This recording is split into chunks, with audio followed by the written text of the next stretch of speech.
नमस्कार दोस्तों। आज के इस खास सेशन में हम सॉलिड स्टेट के कॉन्सेप्ट्स का ताला खोलने वाले हैं। ये चैप्टर बोर्ड एग्जाम्स, जेई और नीट सभी के लिए बिल्कुल फाउंडेशनल है और आज हम इसे एकदम रूट लेवल से समझेंगे। ठीक एक आर्किटेक्ट की तरह जो ईंट दर ईंट एक मजबूत इमारत खड़ी करता है, हम भी बिल्कुल वैसे ही इस चैप्टर की नींव रखेंगे। तो चलिए जल्दी से आज का रोड मैप देख लेते हैं। सबसे पहले सॉलिड्स और उनके प्रकार, फिर हम आएंगे क्रिस्टल लैटिसेस और यूनिट सेल्स पर, उसके बाद एटम्स की कैलकुलेशन, फिर पैकिंग एफिशिएंसी और डेंसिटी, और आखिर में सॉलिड्स में पाए जाने वाले डिफेक्ट्स। बिना किसी देरी के सीधे चलते हैं अपने पहले सेक्शन पर, सॉलिड्स और उनके प्रकार। अब सबसे बुनियादी सवाल ये है, सॉलिड यानी ठोस पदार्थ आखिर इतना कठोर क्यों होता है?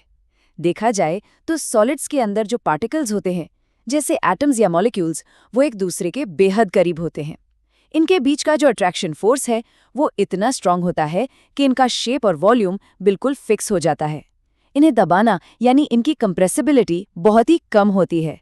लोहे का टुकड़ा हो, नमक हो, चीनी हो या चमकता हुआ हीरा, ये सब इतने सॉलिड इसीलिए हैं क्योंकि इनके अंदर का फोर्स जबरदस्त है। पर यहाँ एक ट्विस्ट है, सभी सॉलिड्स अंदर से एक जैसे नहीं होते। इन्हें हम क्लियरली दो हिस्सों में बांट सकते हैं। पहला है क्रिस्टलाइन सॉलिड। इसमें पार्टिकल्स एकदम स्ट्रिक्ट और एक ऑर्डर तरीके से लगे होते हैं। इनका शेप डेफिनेट होता है और इनका मेल्टिंग पॉइंट बिल्कुल शार्प होता है, जैसे हीरा या नमक। दूसरी तरफ एमॉर्फस सॉलिड्स होते हैं, जहां पार्टिकल्स का कोई पर्टिकुलर अरेंजमेंट नहीं होता। इनका कोई शार्प मेल्टिंग पॉइंट भी नहीं होता, जैसे प्लास्टिक या रबर। तो ये कह सकते हैं कि एक तरफ हीरे का स्ट्रिक्ट अनुशासन है तो दूसरी तरफ रबर की इरेगुलरिटी। अब यहाँ एक ऐसी बात आती है जो वाकई माइंड ब्लोइंग है। कांच यानी ग्लास, जो छूने में पूरी तरह से सॉलिड और स्ट्रॉन्ग लगता है, वो दरअसल एक एमॉर्फस सॉलिड है। टेक्निकल भाषा में इसे एक सुपर कूल्ड लिक्विड कहा जाता है। मतलब ये एक ऐसा लिक्विड है जो इतनी तेजी से ठंडा हुआ कि जम गया और उसके स्ट्रक्चर को कभी भी प्रॉपर ऑर्डर में अरेंज होने का मौका ही नहीं मिला। सच कहा जाए तो ग्लास बिल्कुल एक जमे हुए लिक्विड की तरह बिहेव करता है। चलिए अब इस मैक्रो दुनिया से निकलकर थोड़ा माइक्रोस्कोपिक डिटेल्स में चलते हैं। क्रिस्टल लैटिसेस और यूनिट सेल्स। जब पार्टिकल्स एक 3 डायमेंशनल 3D स्पेस में बार बार खुद को रिपीट करते हैं, तो उस रेपिटेशन से जो एक बड़ा सा स्ट्रक्चर या जाल बनता है, उसे हम क्रिस्टल लैटिस कहते हैं। इसे एक आसमान छूती हुई गगनचुंबी इमारत के रिपीट होने वाले ढांचे की तरह समझा जा सकता है, जो हर दिशा में फैला हुआ है। और सबसे जरूरी बात यह है कि इस पूरी बड़ी बिल्डिंग की सबसे छोटी बुनियादी ईंट क्या है? वही ईंट जो बार बार रिपीट होकर पूरा लैटिस बनाती है, उसे हम यूनिट सेल कहते हैं। बस इसी एक सिंगल फाउंडेशनल ब्लॉक को इनफाइनाइटली आगे पीछे ऊपर नीचे जोड़ा जाता है, तब जाकर पूरा क्रिस्टल लैटिस आकार लेता है। ये जो बेसिक ईंटें हैं यानी यूनिट सेल्स, ये भी दो मेन टाइप्स की होती हैं। एक है प्रिमिटिव यूनिट सेल। ये सबसे बेसिक ढांचा है जिसमें पार्टिकल्स सिर्फ और सिर्फ सेल के कोनों पर यानी कॉर्नर्स पर बैठे होते हैं। दूसरा है सेंटर्ड यूनिट सेल, जहां कॉर्नर्स के अलावा बॉडी के सेंटर में या फेसेस के सेंटर में भी पार्टिकल्स होते हैं। ध्यान देने वाली बात यह है कि बीसीसी और एफसीसी दरअसल उसी बेसिक प्रिमिटिव फ्रेमवर्क में ही कुछ एक्स्ट्रा पार्टिकल्स जोड़ने से बन जाते हैं। आगे बढ़ते हैं तीसरे और एग्जाम्स के नजरिए से सबसे स्कोरिंग हिस्से पर, कैलकुलेटिंग एटम्स। एक क्रिस्टल के अंदर ना कोई भी एटम सिर्फ एक यूनिट सेल का हिस्सा नहीं होता, वो अपने पड़ोसियों के साथ बटा हुआ होता है। आइए इस मैथ को लॉजिकली समझते हैं। एक कॉर्नर वाला एटम 8 अलग अलग यूनिट सेल्स के बीच शेयर होता है, इसीलिए एक सेल के पास उसका सिर्फ 1/8 हिस्सा आता है। फेस सेंटर वाला एटम, जैसे 2 कमरों के बीच की साझी दीवार हो, तो वहां हिस्सा बनेगा ठीक आधा यानी 1/2। लेकिन जो एटम सेल के बिल्कुल बीचों बीच यानी बॉडी सेंटर में सेफ बैठा है, वो किसी से शेयर नहीं होता, इसीलिए उसका कंट्रीब्यूशन पूरा 1 काउंट किया जाता है।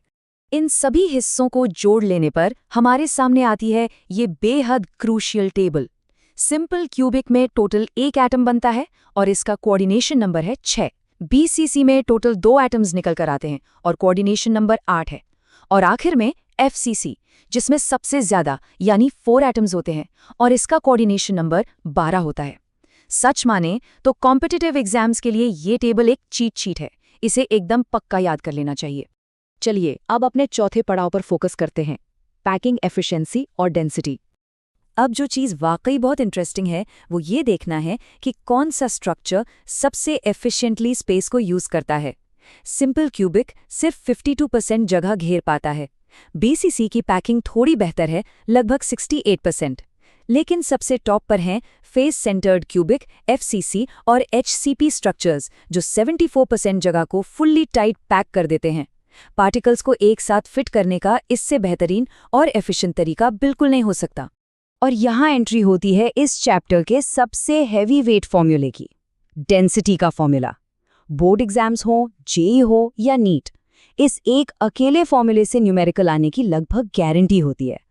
तो आइए इस फॉर्मूले के हर एक वेरिएबल को आइसोलेट करके समझते हैं ताकि मैथ एकदम सिंपल हो जाए। डेंसिटी का सिंबल रो है। इसे कैलकुलेट करने के लिए हमें Z यानी एटम्स की नंबर को m यानी मोलर मास से मल्टीप्लाई करना होता है। फिर इस पूरी वैल्यू को A क्यूब यानी वॉल्यूम और एवोगाड्रो नंबर Na से डिवाइड किया जाता है। एक बार ये क्लियर हो जाए कि कौन सा वेरिएबल क्या है तो डेंसिटी के डरावने कैलकुलेशंस भी बहुत आसान लगने लगते हैं। आइए अब इस सफर के आखिरी और 5वें हिस्से को देखते हैं, सॉलिड्स में डिफेक्ट्स। जब पॉइंट डिफेक्ट्स की बात आती है तो मेनली दो नाम सामने आते हैं, शॉटकी और फ्रैंकल, और इनके बीच का डिफरेंस बहुत ही क्लियर कट है। शॉटकी डिफेक्ट को हम बिल्कुल एक एब्सेंस की तरह देख सकते हैं। इसमें आयन्स अपनी जगह से पूरी तरह गायब हो जाते हैं।